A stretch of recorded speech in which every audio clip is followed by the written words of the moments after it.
je me suis toujours déjà présenté, je suis Oscar Yao.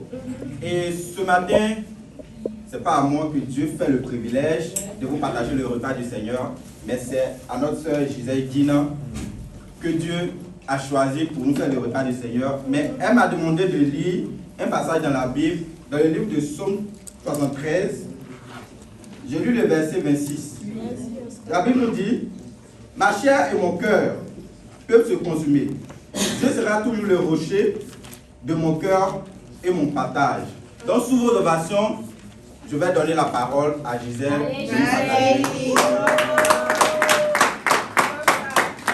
Amen les sœurs. J'espère que vous tous vous allez très bien. Moi ça va par la grâce de Dieu. Et aujourd'hui Dieu me fait le privilège de partager le repas du Seigneur. De dire ce que la croix de Christ produit dans ma vie. De là où il m'a amené jusqu'ici. Et on voit ici ce passage qui dit que ma chair et mon cœur peuvent se consumer. Dieu sera toujours le rocher de mon cœur et mon partage. Donc ici la Bible nous montre que quand la chair faiblit et que le cœur se consume, la foi ne disparaît pas. Mais elle se déplace pour s'ancrer en Dieu. Et on doit savoir ici que la chair qui est faible ici, ce n'est pas le péché, mais c'est l'état humain et les émotions. C'est les moments difficiles qui peuvent venir dans ta vie, la persécution et toutes ces choses. Et ici, nous savons que dans des moments dans la vie chrétienne, la foi ne devient plus une chose qui s'exprime, mais ça devient un silence que les autres n'entendent pas, à part ta relation avec Dieu.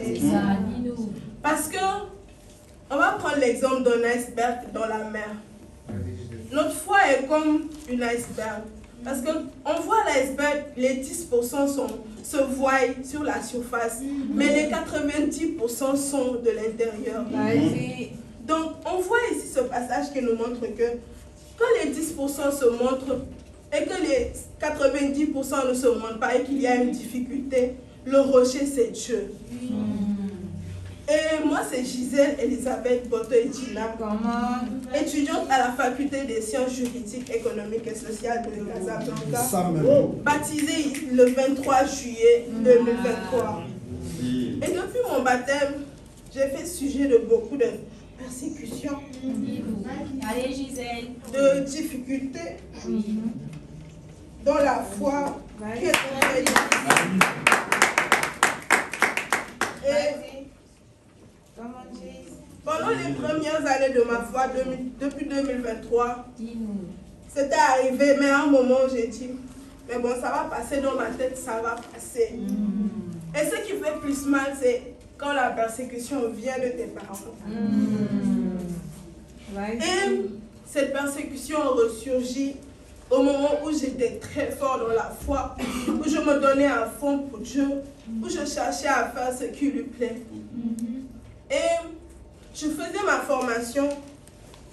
Tu sais qu'en général, quand on est à la maison, on a la capacité de méditer, de lire sa Bible, de se donner à fond pour Dieu, chercher des études bibliques, vouloir glorifier Dieu.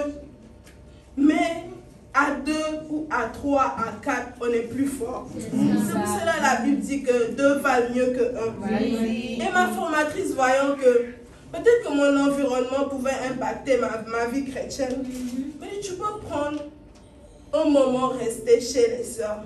Et pendant ce moment-là, on était encouragés, malgré que je ne restais pas totalement. Des fois, j'allais à la maison et tout. Et une nuit ou un jour ne venait pas, qu'on n'ait pas étudié la Bible avec les autres, qu'on s'encourageait chacun mutuellement. Et dans cet encouragement, un jour après le culte de mi-semaine, ma grande sœur appelle et demande à savoir où je suis. Ma sœur lui dit que Gisèle n'est pas là. Elle est allée étudier la Bible. Elle a dit, qu'est-ce qu'elle fait à étudier la Bible à cette heure?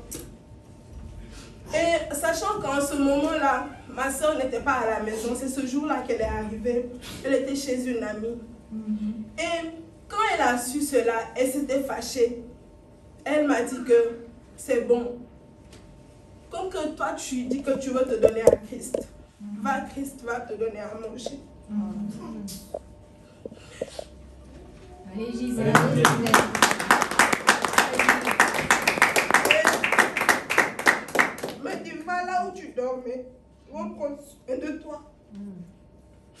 à ce moment-là, le lendemain, je me lève voir ma soeur en train de se préparer pour pouvoir aller chez une de nos grandes sœurs. Je lui dis, tu vas où? Elle me dit, notre grande sœur a dit que moi j'aille et toi tu cherches à aller là où tu veux. C'est une seule chose que je lui ai écrit pour lui demander. Coucou grande sœur, est-ce que Rabbi va partir me laisser ici? Elle ne m'a plus répondu. J'ai envoyé un message pour m'excuser du fait que je n'ai pas tenu au courant que j'étais allée étudier la Bible sans pour autant lui dire. Elle m'a dit d'accord, mais cette vie ne va rien t'amener, ne va t'amener à quoi que ce soit. Et Dieu, sachant bien faire les choses, elle est tombée dans une situation difficile. Pendant ce temps qu'elle me disait pas que Christ te donne à manger, c'est elle qui revient pour me dire qu'il faut prier pour moi.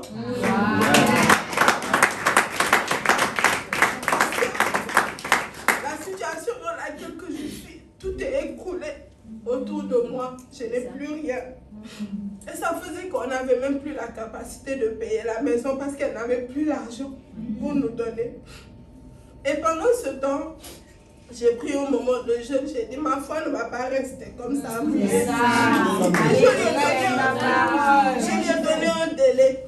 Et je lui ai dit que d'ici le 21, tu vas recevoir de l'argent et tu vas nous envoyer. Dieu sachant vouloir taire les ennemis. Le 21 pile, elle nous envoie l'argent.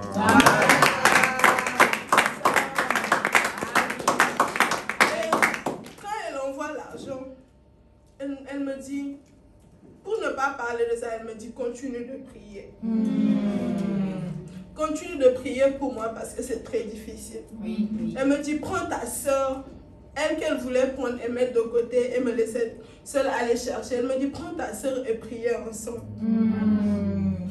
Et ce que je veux nous faire comprendre ici, c'était des moments où j'avais le choix de quitter l'église ou de continuer à recevoir de l'argent. Et je me suis dit que quand j'étais dans des circonstances difficiles, elle n'était même pas là, c'est Dieu qui était là avec moi. Et aujourd'hui, je ne vais pas quitter Dieu pour les émotions que je ressens.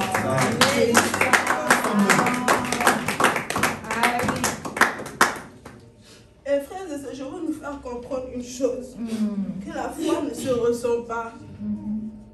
Mais la foi, c'est quelque chose qu'on croit. Même quand on ressent plus rien. Même quand dans notre cœur c'est vide. Mais c'est simplement notre relation avec Dieu qui peut nous sauver. On peut voir autour de nous tout s'écrouler. Mais si on est fixé à Dieu, malgré les circonstances, Dieu va nous soulever.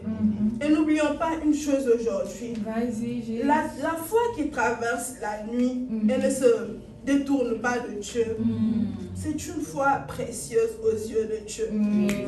Et toutes ces fois où tu auras besoin de lui, sache qu'il prendra soin de toi. Et je veux vous laisser sur une seule question. As-tu la foi pour ressentir Dieu ou la conviction pour lui rester fidèle malgré les